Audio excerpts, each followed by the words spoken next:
Hello and welcome to the program. I'm Dr. James Bisland. Today our program is going to be a little different than normal. 2 years ago, as some of you are aware, I was appointed to the board of directors of the Oklahoma School for the Blind Foundation here in Muskogee. And last October I was elected to the vice president role for the foundation. The role of the foundation is to provide things for the faculty and students and administration of the Oklahoma School for the Blind, provide things that the state cannot provide with state funds. For instance, we give scholarships to graduates at the end of the school year. We give awards for Student of the Year for the elementary, middle school, and high school. We give Teacher of the Year. We give awards for Faculty of the Year. We also are able to provide meals, for instance, the holiday meal for the faculty and staff. The state cannot pay for those things for teachers and administrators and faculty. And so the foundation provides meals for them, breakfast for back to school and the end of the school year. And the reason that we believe that that's an important role is because the teachers, the faculty, and the staff at the Oklahoma School for the Blind are not your typical teachers. They're not your typical employees because they deal with children with vision limitation or with children that are totally blind. So this requires more education on their part. Teachers are to learn Braille so that they can better communicate and better teach their students. So in order to be able to provide these things for the school, the foundation has fundraisers. About 6 or 8 weeks ago, we had a chili fundraiser right across the street from where I am now at the School for the Blind. And we were able to, by selling tickets, and we had some sponsorships, we were able to have about 200 people come through and have a good chili lunch, and we raised funds for the foundation that help us to be able to provide for the needs of the students, faculty, and staff at the School for the Blind. One of the things that we are attempting to do now is we're going to have our first major fundraiser, and that will be in November, on Thursday, November 13th at 7 o'clock at the Muskogee Civic Center here in Muskogee, Oklahoma. We are going to have a fundraising benefit concert to raise funds for the School for the Blind Foundation.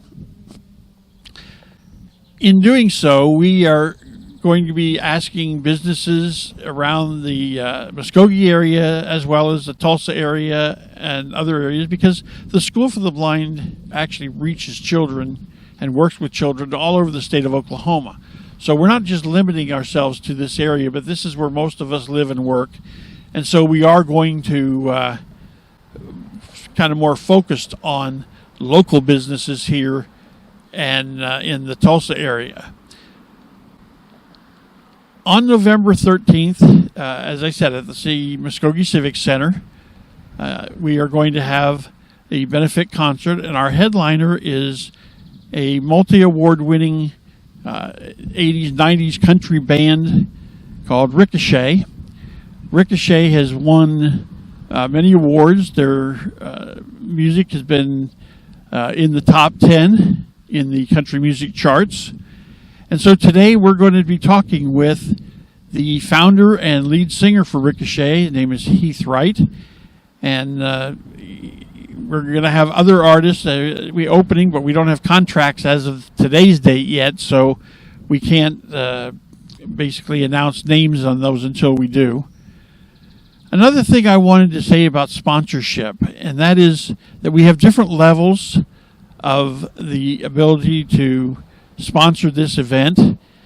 Some of those levels will give you VIP tickets, and tickets are going to go on sale for the general public on August 1st.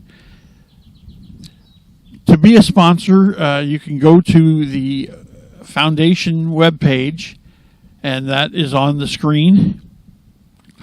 Also the phone number And on the webpage, you will find under sponsorship, you'll be able to find the letter and the paperwork you can print and send to the foundation with your contribution level that you choose. When we come back, we're going to be joined by Heath Wright of the band Ricochet, and we're going to learn more about him, his band, the benefit concert, and then we'll close and we'll be able to tell you and give you the information again to contact the foundation to be able to contribute to as a sponsor or just to make a donation to the School for the Blind Foundation. Our goal is to improve the quality of education for blind and visually impaired students in the state of Oklahoma, allowing them to get a better education and allowing them then to be able to go on to college and become productive citizens for the state of Oklahoma. We'll be back after this with Heath Wright and with the band Ricochet.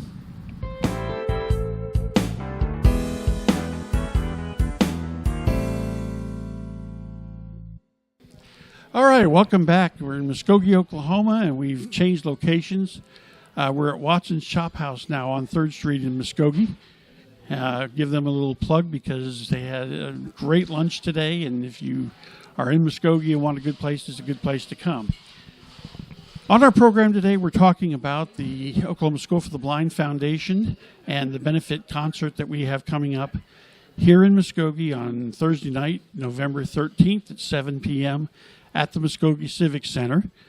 And for those of you who don't know, the Muskogee Civic Center is kind of famous because in 1968, Merle Haggard recorded the song and the album Okie from Muskogee here in this building. And outside of the Civic Center, there is a new bronze statue of him as of last year. They put it up right before the induction ceremonies of 2024 into the Oklahoma Music Hall of Fame. Well, on our concert, we are having a headliner, as I had mentioned earlier, of the country band Ricochet. And we have a guest with us today, the founder and lead singer of Ricochet, Heath Wright. Heath, welcome to the program. Well, thank you for having me, Dr. Bislin. This is quite an honor, and I love the location. This is my favorite steakhouse in Oklahoma, not just in Muskogee, but in Oklahoma. This is a wonderful place to come have lunch or dinner, and I'm a little jealous you guys got to eat earlier. So I'm gonna belly up to the bar here in a minute and order me something too. There you go. Well, those of you who know me individually will know that there's another little young lady that is a singer-songwriter, and I just got confirmation during our intermission she's going to be part of the show, and that's Becky Hobbs. She's a singer-songwriter, and she also wrote the song Angels Among Us for Alabama, and she wrote and produced the play about Nancy Ward, the beloved woman of the Cherokees, called Nanyehi, that's been playing for the last several years at the Hard Rock up in Tulsa. She's going to be an opening act for us for the benefit. And I understand that you and Becky just did a duet. We did. Not a lot of people know this, and this was news to me until I had spoken to Becky, and I was telling her about this new project I'm working on.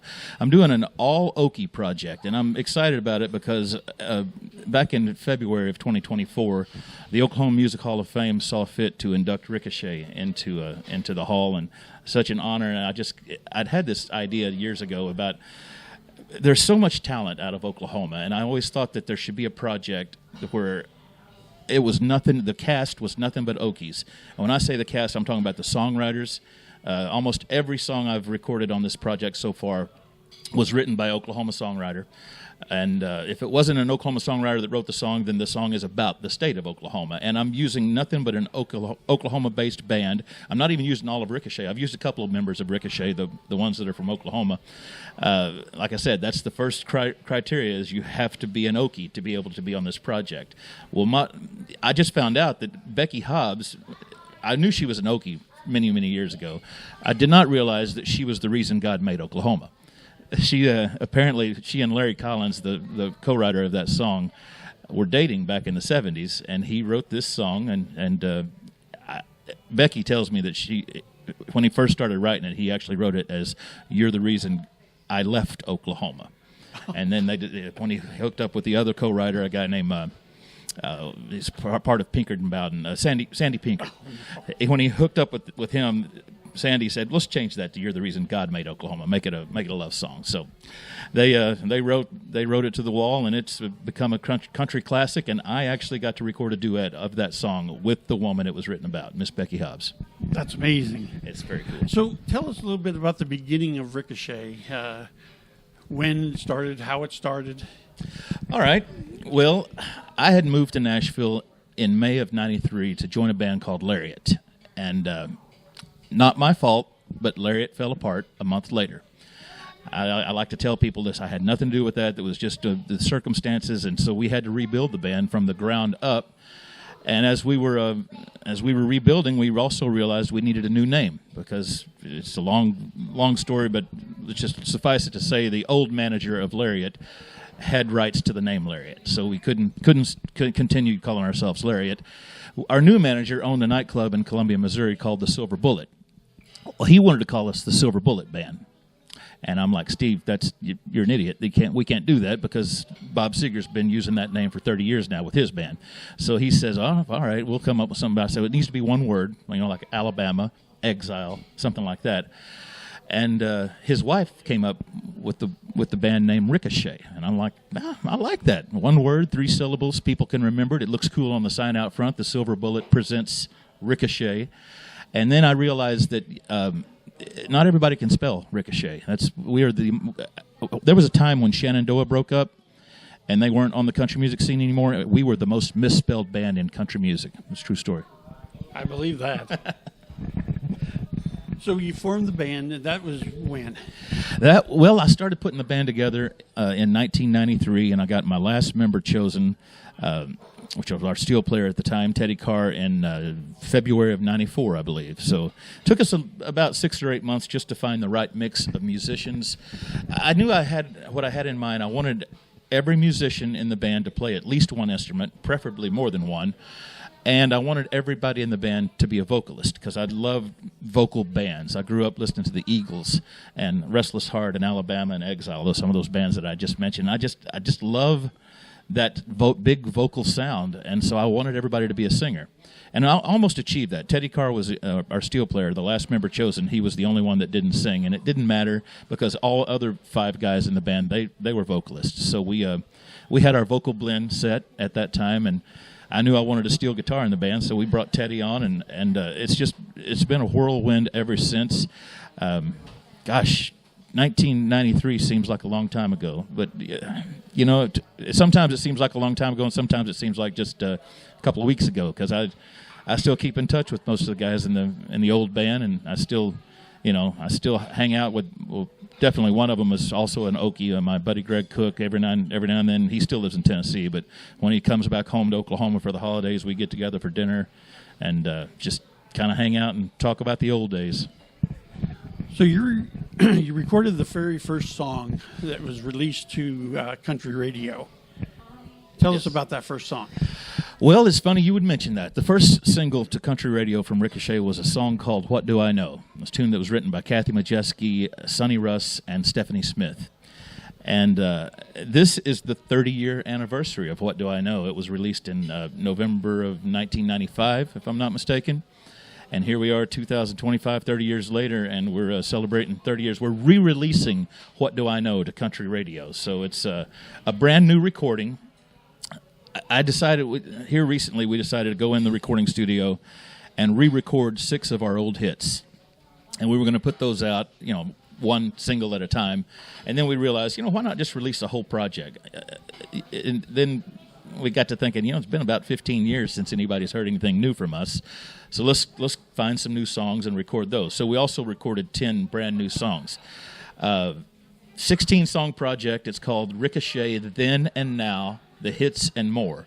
And as I said, What Do I Know is one of those songs that we are re-releasing. That we re-recorded it, and we just recorded everything exactly the same as we did the first time. I didn't want to change anything up. I wanted to make sure that our listeners who love those versions of the song can still sing along with them.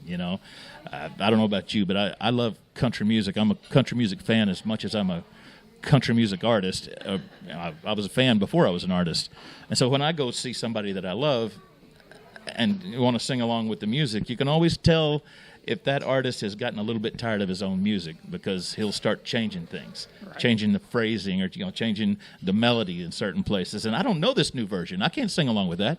So I'm like, let's just cut these songs. Let's record them again, exactly note for note the way we did the first time. And so I don't know. I challenge you to listen to the two versions of What Do I Know, the old one and the new one, back to back, and tell me if you can tell the difference in the performances. Now, you'll be able to tell the new recording is much cleaner. It's much crisp. There's been a lot of technology changes in the last 30 years in recording. So I tell people it's like listening to Ricochet in HD. It's just cleaner, and it sounds brighter to me, I think. But anyway, there you have it. New music all out on the market right now from Ricochet. It includes 6 of the old songs that you love and 10 brand new singles. So when that first song came out, What Do I Know, in 1995, do you remember your first reaction to hearing yourself on the radio the first time? I remember it like it was yesterday. I'd been in the recording studio all day long. This was the Wednesday before Thanksgiving. And I was trying to finish up some demos. I had a publishing deal with EMI Publishing at the time. And I was trying to finish up some demos of songs that I'd written in the last 6 months. And I was wanting to get them finished so I could get on the road and drive home. I was going to drive all night so I could be home on Thanksgiving Day. And we had just finished up a long radio tour. For those of your viewers who aren't familiar with the radio tour is where an artist goes out and just introduces themselves to the program directors and the music directors of country radio stations. And that was grueling. We hit the whole country. I mean, we had certain segments that, like, we had spent 2 weeks in the West Coast area, just hitting those radio stations, and then 2 weeks in the greater Northwest. We might hit 3 or 4 radio stations a day, and then taking the program directors and music directors out to dinner, and just basically saying, hey, we're Ricochet, this is what we got going on, this is our new single, What Do I Know, we hope you'll play it. And then we'd go to the next town and do that again. So we'd finished that up. I had a bunch of songs I needed to get demoed. I scheduled studio time on the week that I had off for Thanksgiving, and I'm driving home. I finish up about 10 p.m. in the studio, and I've already got my truck packed. I'm heading home. At about midnight, I hear a Trisha Yearwood song called "Bus to St. Cloud," and I remember thinking to myself, "Dadgummit, that was released the same day as What Do I Know? Why couldn't they play What Do I Know?" And then the very next song, you hear that drum intro to What Do I Know? Like, doom, doom, doom, dun, da, da, da, da, da. And I'm like, there it is. And that was the first time I'd heard it unsolicited. I mean, we'd been inside radio stations before where, they had to play it because we were there. Right. But this was the first time unsolicited that I'd heard What Do I Know on the radio. I rolled my window down, and I started yelling at truckers. I started yelling, that's me on the radio, that's me, that sort of thing. So I was excited, to say the least. Now, I asked you this earlier. You have been on the Grand Ole Opry many times, and sure. I like what you just said, that your attitude about the Grand Ole Opry, and I thought maybe you could... Well, yeah, we played it back in the 90s. We played the Opry dozens of times. I always loved it when they asked us to come be part of it, because we all lived in town at the time. And I remember one time we had played it, 4 or 5 times that year already, and one time they asked us if we could come and fill in for somebody. Somebody had to cancel. And a couple of my guys were like, this is our only Saturday off, and now we got to go play. And it's like, are you kidding me? We worked our whole lives so that we could play the Opry stage. We worked our whole lives so that we could, do award shows and be part of this thing we call country music. And so I got a little mad that day during our business meeting. I said, I don't know about you guys, but I told my manager, I says, I'm all about the Opry. anytime they call, my vote is always yes. I don't care how many days we got off that month or how much we've been working on the road. I don't care. My answer is always going to be yes. And here recently, we've actually been invited back to do it a couple of times. Not a lot, not as much as back when we all used to live in town. But we played it a couple times just in the last 2 or 3 years. So I'm excited. We took like a 22-year break from the Opry because, the band kind of disbanded, if you will, for a little while, and I put a new band together, and they're now all based out of this part of the country, Oklahoma. I got one guy from Texas and one other guy that lives in Arkansas, but the rest of us are Okies. And so I'm, even now though, living 565 miles away, they call, we fire up the bus and we head that direction. So if any Opry people out there are watching, call us anytime. We're ready. We're ready to go. Tell us about your biggest hit. Our biggest hit was a song called Daddy's Money, and it was written by Bob DePiro, Steve Seskin, Bob DePiro, Steve Seskin, and Mark D. Sanders. Sorry, I had a moment there, a senior moment. But I love that song. I'll never forget the first time I heard Daddy's Money. I heard it over the phone, and which is unusual. We had a little time off. We just come off the radio tour again, and I remember Columbia Records had given us a small signing bonus, and by the time the managers took out their percentage, and everybody got a little their piece off the top, and it filtered down to the band members. I had like $2,000 to spend. It's burning a hole in my pocket. So I told my dad, I said, let's go to the sale barn this Saturday. Let's buy some cattle. I grew up on a cattle ranch, and so I wanted to buy some heifers to kind of build the herd, and that's what we did. And you got to remember, this was before cell phones. So we spent the whole day at the cattle auction, came home, and my mom was cooking dinner, and she says, somebody named Uncle Ron called for you, said you need to call him right back. I said, Uncle Ron, that's Ron Chancey. That's our producer. So I got on the phone, called him back. He says, Heath, we got this song. And it just came across my desk today. If we don't record it, if we don't put it on hold soon, somebody else is going to pick it up. I said, well, let me give it a listen. So he plays it for me over the phone. Again, before cell phones, no good spin, just low fidelity to say the least. And I listened to it, and he says, "What do you think?" He says, I told him, I said, "I think it's the silliest song I've ever heard, but it's going to be a huge hit. We got to record it." So we did. We recorded that song, and that thing shot to #1 in like 13 weeks. I couldn't believe from the time we released the song to the time it hit #1, and then it stayed there for 2 solid weeks, which was kind of unheard of back then. So I'm a big fan of those 3 songwriters now. I kind of follow them. It's weird. We've never recorded anything else of theirs, but that one did okay for us. That one did great. Do you remember your first of several, but your first award that you got? Our first really big award, they just had the ACMs here recently, and our first award was an Academy of Country Music Award. And we were up for 2 that year. We were up for Vocal Group of the Year and New Vocal Group or Duo of the Year. That's how that award, you were competing against duos as well as groups back then. And they may still do that, I'm not sure.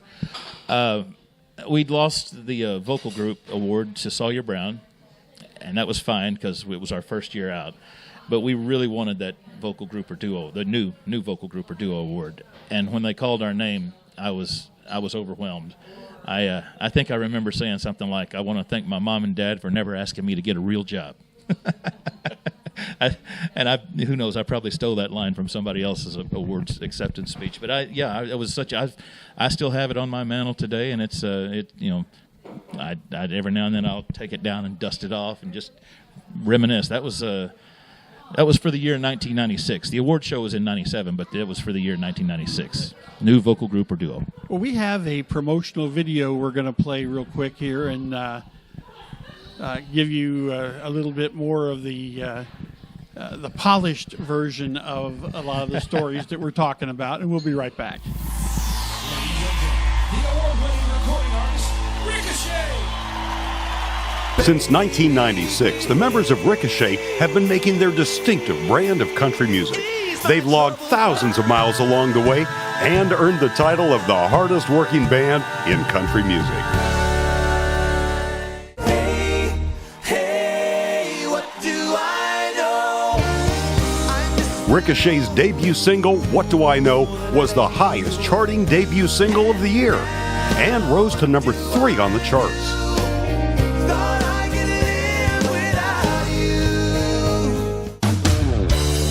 Their follow-up release, Daddy's Money, took the country by storm and reached the prestigious spot of number 1 on the charts for 2 consecutive weeks.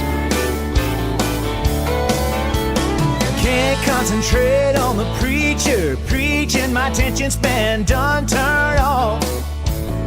I'm honed in on that angel singing up there in the choir loft. Oh, say, can you see? At the same time, Ricochet's version of the Star-Spangled Banner charted as the hotshot debut, making Ricochet the first country artist to chart our national anthem, and one of only a few artists to have 2 current singles on the chart at the same time.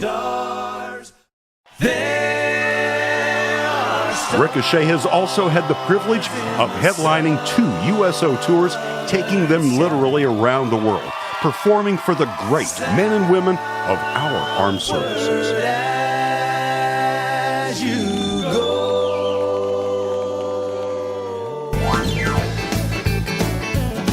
Along the way, Ricochet has received recognition and awards from across the industry, including being named the Academy of Country Music's New Vocal Group of the Year. 32nd Annual Academy of Country Music Award. The ACM Top New Vocal Group is Ricochet.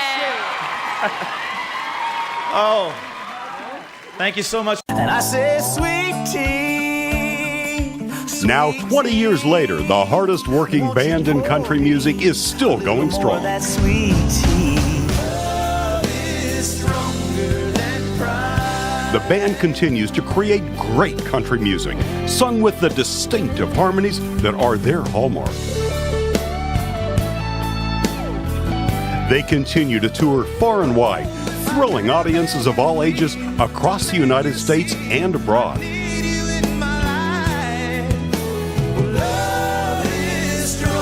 Don't miss your chance to be a part of the Ricochet experience.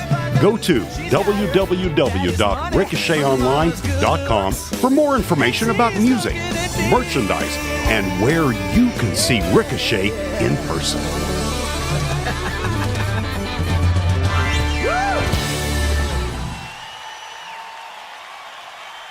All right. Well, that was kind of what I was just saying was a polished promo video, and what I'm doing with Heath here is we're getting into a little bit more of just a discussion rather than something that the publishers and the managing companies put out. So when people talk about country entertainers and they talk about stars and they're traveling, they're doing concerts, it's all glamour and glitz and glamour. Oh yeah, it's all it's funny because people, I own a cattle ranch, and people think the same thing about owning a cattle ranch. They think it's all bonfires and horseback riding, but it's not. Even the music business is no different. It's 99% work and that 1% of glamour and glitz, and that people think that when they see you on stage that those 90 minutes is the only work you've done that day. But there's a lot more than 90 minutes of that's our fun part of the day. That's when we get to actually enjoy ourselves. We do that part for free. It's all the stuff that goes on during the day that we get paid for. So touring is definitely can get long and boring and tedious. Yeah, long and boring, and there's a lot of you don't take care of your body as well when you're on the road as you do when you're. I mean, the fast food and the some of the things that you might drink in the end of the day that you probably shouldn't do, and just the things that the non-exercise. It's the sedentary lifestyle of just sitting on a bus all day long and all night long, and it's just it's tough on you. So you got to make choices that will make you healthier. When you got to make conscious choices that'll make you healthier. I was good back in the 90s. I'm not so good at doing it these days. But in like 1996, we were on the road 268 days. 97, we were on the road 243 days, and then it just hovered around 200 days a year for the next 7 or 8 years. I don't have to work that hard these days, though, Doctor. I like sitting at home on my ranch these days. I think last year we did 46 shows, which probably equated to about, I don't know, 70, 75 days on the road, something like that. Yeah, it's a lot easier. I know probably 11 years ago, I had a chance to visit on one of these programs with Mickey Gilley, and after we were in the theater in Branson, and somebody said to him, "Boy, I wish I could travel around the country in that luxury bus like you do." He goes, "Oh, you don't know." Yeah. There's a lot of windshield miles. There's a lot of sitting on the side of the road when the bus breaks down, waiting on another bus to come pick you up too. So there, that's part's not glamorous at all. So in all your concerts you've done now over the last 31 years, what's the largest venue you got to play? The largest venue, it's probably one of those big outdoor festivals. I remember one time in Allegan, Michigan, playing. It was us and Neil McCoy and Steve Warner. Someone said that there was 30,000 people in the audience that day. That's probably one of the biggest ones. Okay. Yeah.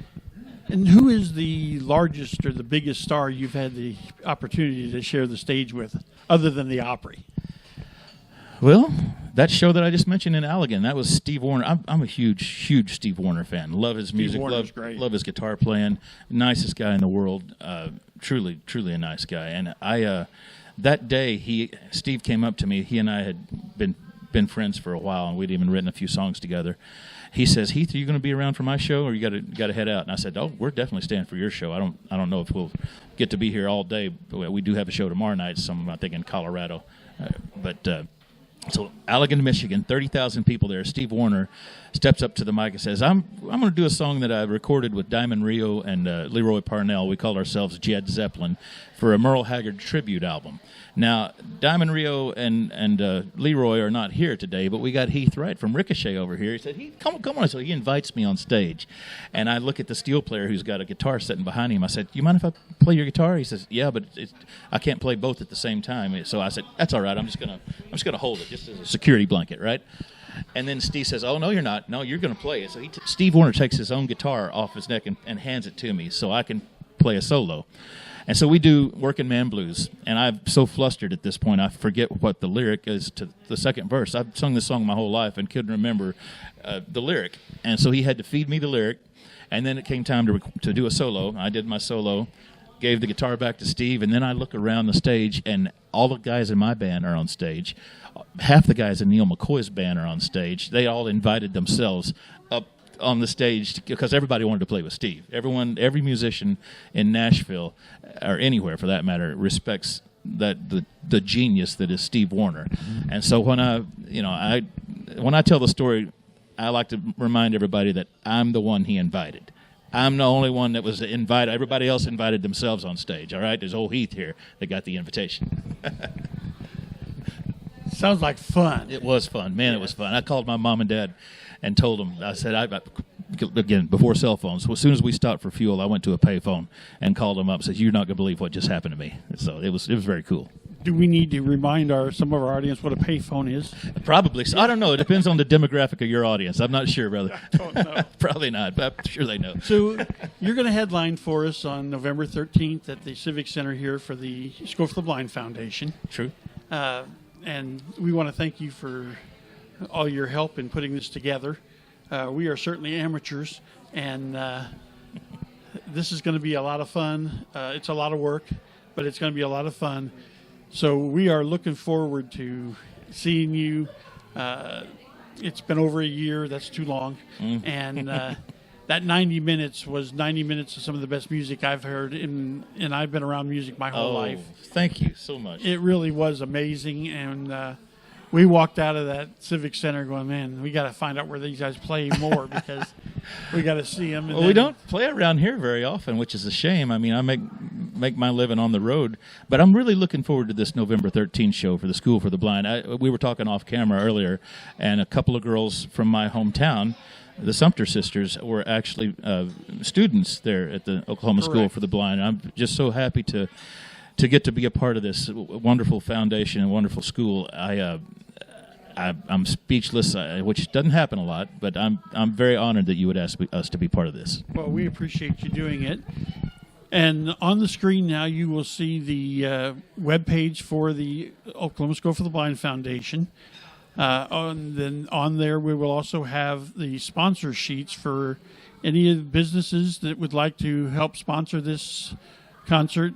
We will have VIP tickets available, and we're going to have good seating. There isn't a bad seat in the Muskogee Civic Center. That's true. Even the general admission tickets are going to be phenomenal compared to something like the BOK or the Sprint Center or any of those large venues.